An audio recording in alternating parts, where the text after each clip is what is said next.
Mika and the Witch's Mountain is a 3D platformer slash courier simulator wherein you play as Mika, a witch in training.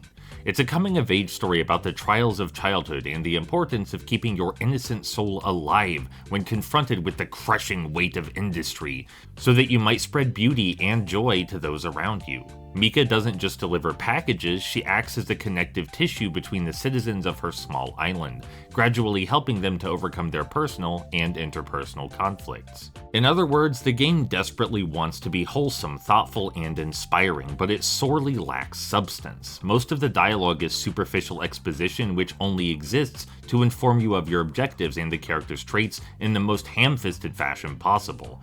Kids don't talk anything like Mika talks, adults don't talk anything like these adults talk, especially not two kids, and in general there's an overbearing dose of inappropriate humor delivered either through dismissive irreverence or pop culture references.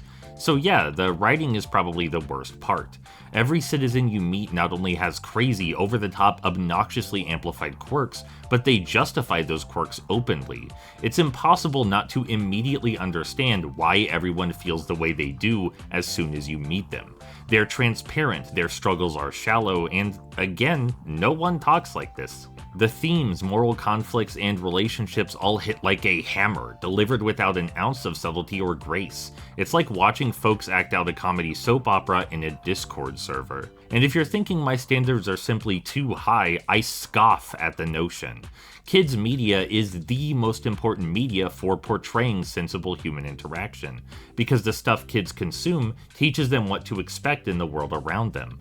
All this game teaches people is that, if someone is hurting, they'll be cartoonishly obvious about their agony, so that their pains are both entertaining to experience and resolve. It's quite grim and ironically empty of compassion.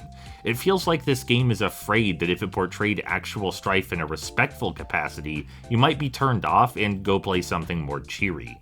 Speaking of that cheeriness, the game's music is immensely overbearing. You'll be flying through the island, bumping into walls and splashing into ponds as you try to nab collectibles, all while the soundtrack sounds like something out of a Ghibli film's finale. It's tonally inappropriate and incredibly insistent.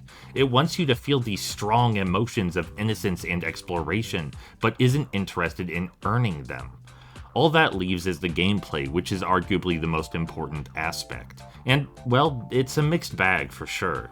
The core mechanic of broom flight feels smooth, natural, and has a reasonable skill ceiling. It's an interesting spin on traditional 3D platforming where you evade hazards not in fear of death, but instead because you're carrying precious cargo. That said, the actual act of delivering is pretty bland, thanks to my old nemesis, objective markers. Everyone you need to deliver to is marked on your map as soon as you highlight their delivery, which just isn't how exploring works. I want to naturally discover the island on my own, making mental note of the landmarks and places that citizens most frequent.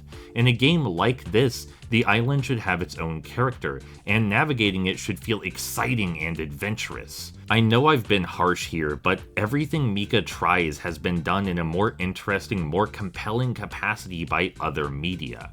If you're looking for an alternative, I earnestly recommend this developer's other title, Summers and Mara, and its platformer spin-off, Koa and the Five Pirates of Mara. Those titles are very underrated and they understand both adult and child psychology a lot better, while still maintaining all the comedy and charm.